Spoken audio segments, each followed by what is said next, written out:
Hello, my friends. Today is February the 2nd, and this is Groundhog Day. So this card from Soul Cards by Deborah Croft Chapin is the soul card for the day. Maybe you can look at humanity's soul or your own soul and see how it's reflected in this card.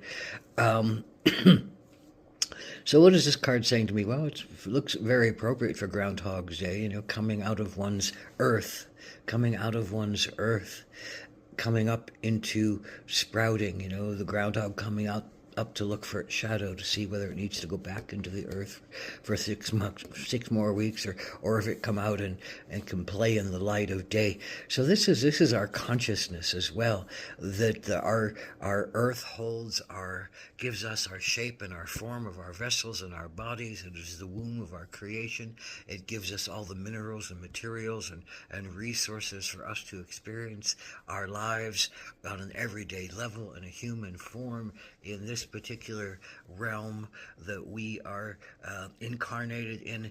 But we're always blossoming, we're always reaching, we're always growing up and reaching, going toward the sun, reaching toward the light, reaching toward the consciousness, coming from the closeness and the darkness and the fertility of all that's possible in the earth, and reaching up and growing into the purest potential of authenticity and connection and joy.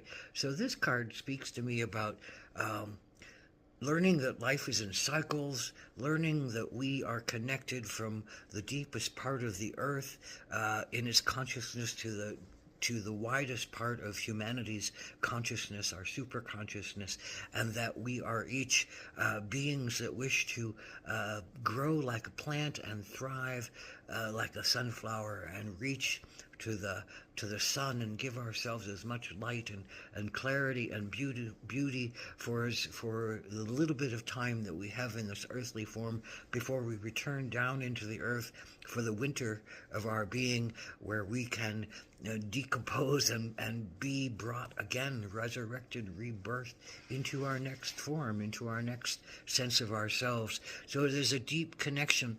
This to me says, be at peace, trust in the eternity of things, trust in the fluidity of things, trust in your beingness as part of, your growth toward enlightenment and consciousness, and give yourself rest when you need it.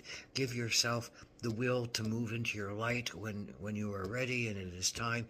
Give yourself the grace to accept that you will get what you need in the time that you need it, at the pace you will need it, in the place that you need it.